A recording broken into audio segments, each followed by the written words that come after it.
In the bustling city of Abuja, where luxury speaks louder than truth. They still whisper about that wedding. The one where pride wore a white gown. And destiny arrived in a Lamborghini.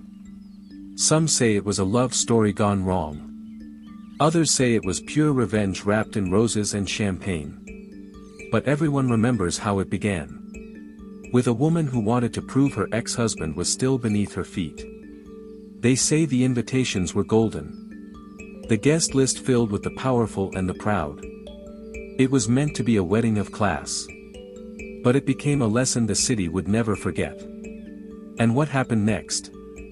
It silenced the entire hall. And rewrote what people thought they knew about love, pride, and revenge. Her name was Amara, beautiful, ambitious, and finally living the life she always dreamed of. Her wedding was the talk of the city, luxury cars lined the streets, and every detail screamed perfection. But inside her heart, satisfaction was missing. Even with all the wealth around her, one name still echoed, Chike. The man she left behind. The man who once loved her when all she had were dreams and debts. And so, out of pride, not nostalgia, she decided to send him a wedding invitation. Not to honor him, but to remind him of what he had lost. Her friends tried to stop her. Amara, don't mock the man who once prayed for your success, they warned. You never know how life can turn. But Amara only smiled, adjusting her diamond earrings. Please, she said with a soft laugh. What can a mechanic do to me now? She sealed the golden envelope with a kiss of pride. And sent it, unknowingly signing her name on Destiny's guest list. Because what she didn't know was that Destiny had already RSVP'd. The air that morning was thick with perfume and pride. You could almost taste the money in the atmosphere. The scent of roses mixed with expensive champagne. Outside the hall, luxury cars lined the streets. Their engines purring like well-fed lions. Cameras flashed non-stop as guests strutted down the red carpet. Each trying to outshine the other. Inside, chandeliers glittered like fallen stars. Laughter echoed through the hall. The kind of laughter that hides competition behind smiles. And in the center of it all stood Amara. Wrapped in silk, gold, and satisfaction. Her diamond tiara sparkled with every camera flash. And her smile, sharp, confident, and rehearsed, could cut through envy itself. But even in her glory, her eyes kept drifting toward the entrance. Every time the doors opened, her heart raced. Hoping, then pretending she wasn't hoping. For Chike to walk in and witness her triumph.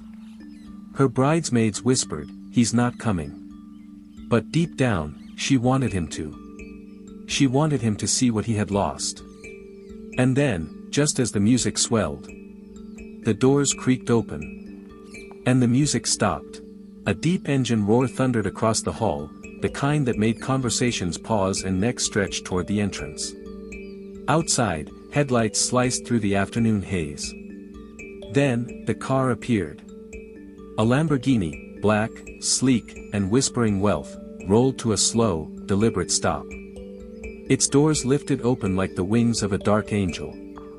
Gasps spread through the crowd. Even the photographer forgot to take pictures. From the car stepped a man, tall, calm, commanding. Chike.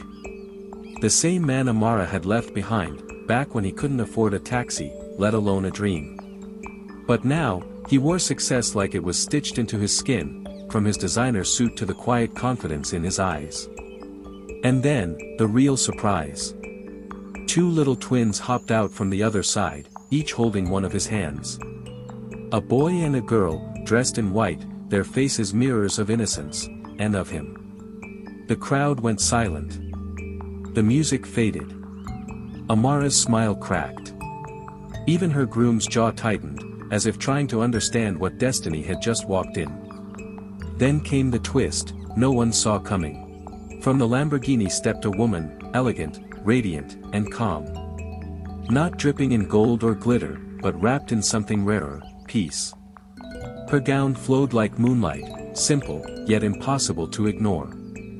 No loud makeup, no designer label shouting for attention, just quiet confidence that made every head turn. She walked with the kind of grace that doesn't beg to be noticed, it commands it. When she reached the entrance, her eyes met Amara's. For a moment, the noise of the hall faded, two women standing on opposite sides of fate. Then she smiled. Softly. Almost kindly. And leaned in just enough to whisper. You must be the one who taught him how not to love the wrong woman twice. The words sliced cleaner than a blade. Gasps rippled through the hall like a wave. Phones came up. Cameras clicked.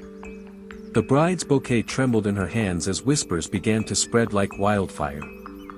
Guests who once praised Amara for her perfect match now turned, their eyes following Chike, their lenses flashing his way. And in that instant, the woman who invited him to disgrace him was the one standing in her own humiliation. But fate wasn't done teaching her yet. As the ceremony began, Amara's smile slowly cracked beneath the weight of reality. Every laugh, every photo, every whisper, now felt like judgment. Her groom leaned in, voice low but sharp. Why didn't you tell me he was this rich? Amara's throat tightened. No words came out. The woman who once spoke with pride could now only swallow silence. Across the aisle, Chike walked with calm dignity. One hand holding his twins, the other resting casually in his pocket. He nodded politely to elders, greeted a few guests. Then turned briefly toward Amara, the woman who once called him a dreamer without direction. But there was no anger in his eyes. No need for revenge. He simply smiled, that kind of smile that says, I've healed, and I've risen. He didn't mock her. He didn't speak a word. Because sometimes, silence is the loudest victory. Amara's eyes follow the Lamborghini as it glides away. Its reflection flickering across the glass doors like a mirror of her past. Her hands loosen. The bouquet slips from her grip and hits the marble floor. Petals scatter. So does her pride. And that was the moment pride lost, to grace. And so it is said. The one you look down on today may be the one you'll look up to tomorrow. Those words echoed long after the music faded. Pride is loud, it boasts, it laughs, it shows off. But destiny? Destiny whispers. It doesn't need noise to make its point. That night, Amara learned the difference. She learned that love can leave quietly. But respect, when it returns, it drives in with headlights shining. Sometimes in silence. Sometimes, in a Lamborghini. Guests would later say her tiara shimmered differently that night. Not from joy, but from tears she refused to let fall. But the story didn't end there. Because they say, that same night, her groom never made it to the honeymoon. They still tell the story of Amara and Chike. The wedding that wasn't just a celebration, but a revelation. It started as a love story. Turned into a lesson. And ended as a warning whispered through time. Some say it was karma. A perfect circle of pride and payback. Others say it was simply life doing what it always does. Balancing the scales when hearts grow heavy with ego. But no matter who tells it, the moral never changes. You can't mock destiny and expect to escape its timing. And now, years later, people still argue over one question. The one that lingers long after the story fades. If you were Chike, would you have gone to that wedding?